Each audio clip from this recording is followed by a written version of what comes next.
Hey there everyone, welcome to Crappy Reviews, the home of no rules reviews. And what does no rules reviews mean exactly? A lot of people ask me.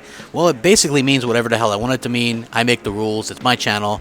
I don't adhere to any set professional standard, obviously. It's all raw and pretty much my own thoughts and opinions, and if you don't like it, guess what?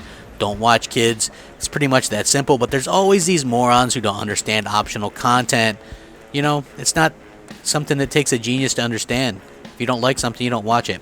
Today, I'm reviewing inFamous First Light for the PlayStation 4, and I actually wanted to do this review because even though this is strictly a digital title, it is a standalone title, and I found it to be better than inFamous Second Son for quite a few reasons, which I'll cover throughout my review.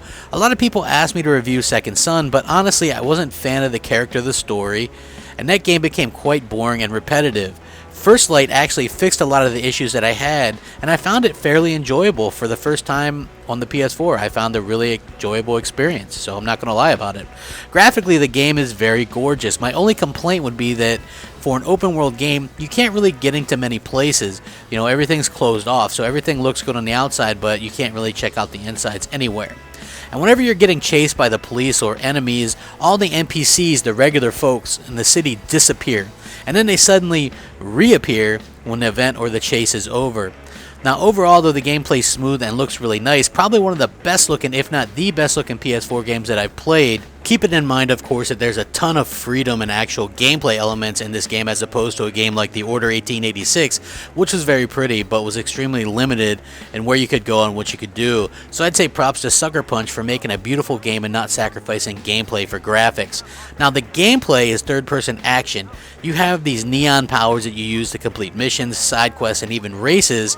Unlocking new powers throughout the game is really fun, and it's really colorful, which is something that I think there's a lack of these days.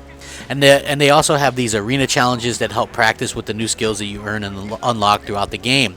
Now, a lot of the things from Second Son are here as well, like the graffiti minigame, which you can use motion controls of the PS4 controller if you choose to.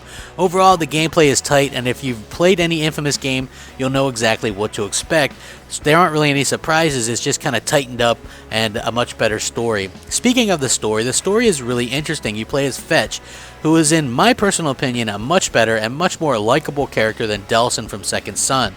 And you've captured off, you know, at the beginning of the game, you've been captured, you've been asked to show off your powers. Now, throughout the game, you basically tell the story as how you were caught in the first place. Now, Fetch throughout the game tries to rescue her brother as told through the story. Now, one bad thing turns into another, and the story is pretty compelling and interesting.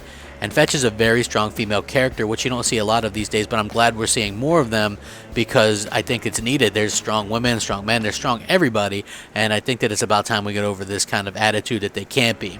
Now, overall, inFamous First Light is very interesting. It's cheap and a fun experience for the price. I picked it up on sale for $10. I think it's usually $20, and the game lasts around 5 hours. There's a photo mode that's actually really cool, and it helps take some pretty awesome shots in game. In every single way, First Light is the best inFamous game that I've ever played. The franchise's best character is Fetch, and it has the best story. Definitely worthwhile picking up. Just a shame it never saw a retail release, because you know how I am about getting those physical copies. inFamous First Light gets a solid 8 out of 10. Please remember to comment, rate, subscribe, rack 'em up. Thanks for watching, everyone. Crapgamer out.